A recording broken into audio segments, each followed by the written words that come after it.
உருக்குலைஞ்சு போன உடல் மார்பக புற்றுநோயால மரணிச்ச நடிகை ஜெயவாகினி. தமிழ் சினிமாவில அரசியல் நிலைய நையாண்டிய ரொம்பவுமே துணிச்சலா பேசின படம் தான் அமைதிப்படை.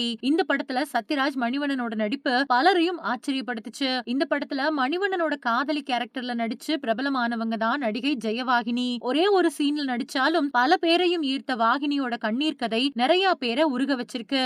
1972ல ஆந்திர மாநிலம் விஜயநகரத்துல பிறந்த ஜெயவாகினியோட இயற்கை பெயர் பத்மா விஸ்வரி. சினிமாவுக்காக அந்த பேரை மாத்திக்கிட்டாங்க. சின்னத்திரை மூலமா கலை பயணத்தை தொடங்கின வாகினி தெலுங்கு தொடர்கள்லயும் வலுவான வில்லி கேரக்டர்லயும் குணச்சித்திர கேரக்டர்லயும் நடிச்சாங்க. மார்பக புற்றுநோயால பாதிக்கப்பட்டு நீண்ட காலமா சிகிச்சை பெற்று வந்தாங்க. சிகிச்சைக்கு வருமானமும் இல்ல, கவனிச்சுக்க ஆளும் இல்லாம கடைசி நேரத்துல ரொம்பவுமே வேதனைகள் அனுபவிச்சு வந்த ஜெயமோகினியோட புகைப்படத்தை அவங்களோட தோழி ஒருத்தங்க சமீபத்துல வெளியிட்டிருக்காங்க. மொட்டை தலையோட உடல் மெலிஞ்சு மருத்துவமனையில சிகிச்சை பெற்று வந்த புகைப்படத்தை அவங்க பதிவேற்றம் பண்ணிருக்காங்க.